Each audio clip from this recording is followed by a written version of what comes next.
మరి ఇంతగా కనిపిస్తూ ఉన్నప్పుడు చంద్రబాబు నాయుడు అనే వ్యక్తి చేయాల్సిన పని ఏముంది? చేయాల్సిన పని ఏమిటి? ఒక అబద్ధాన్ని మళ్ళీ మళ్ళీ మళ్ళీ ఇంకా పెద్ద అబద్ధాలతో దాన్ని అబద్ధాన్ని రుజువు చేయడం కోసం ఇంకా ఎక్కువ అబద్ధాలు చెబుతూ కలియుగ దైవం అంటారు వెంకటేశ్వర స్వామిని.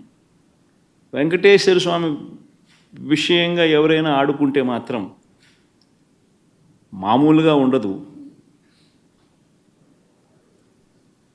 వారికి జరగబోయే వారి పాపం అనేది పండి వారికి జరగబోయే నష్టం తెలిసి తెలిసి వెంకటేశ్వర స్వామితో ఆడుకుంటా ఉన్నారు.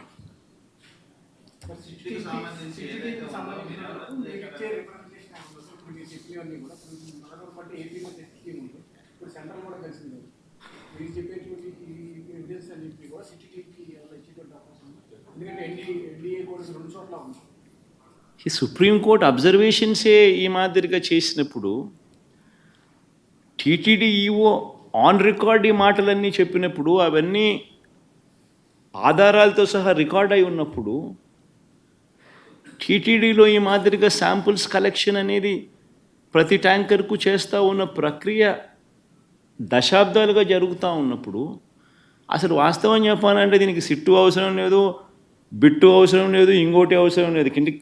కంటి క్లియర్ కట్గా కనపడతా ఉంది అసలు ఏమీ జరగలేదని. ఏమీ జరగకపోయినా ఏదో జరిగింది అని చెప్పి వీళ్ళందరూ ఏదో దాన్ని ఏదో చూపించే ప్రయత్నం, వీళ్ళు ఏదో చేసే ప్రయత్నం వీళ్ళే చేస్తూ ఉన్నారు. అలా ఏమీ జరగలేదు అని చెప్పే కార్యక్రమం వీళ్ళంతా కలిసికట్టుగా ఇవే చూసి ఇవే మాట్లాడి ఇవే చూసి ఇవే చెప్పాలి. అంతే కదా జరగాల్సిందే.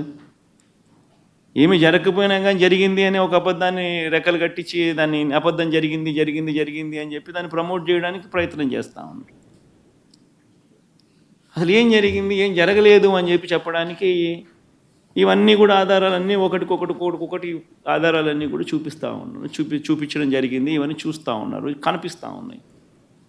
దీంట్లో ఏం చేస్తారు? వచ్చి ఎవరైనా కానీ వచ్చి ఏ అధికారులైనా వచ్చి ఏం చేస్తారు? అంటిల్ అండ్ అన్లెస్ రాజకీయ స్వార్థం కోసం వీళ్ళు కూడా ఒక తప్పుడు రిపోర్టు తయారు చేసి ఒక తప్పుడు ప్రచారం చేసి దానివల్ల ఏమవుతుంది?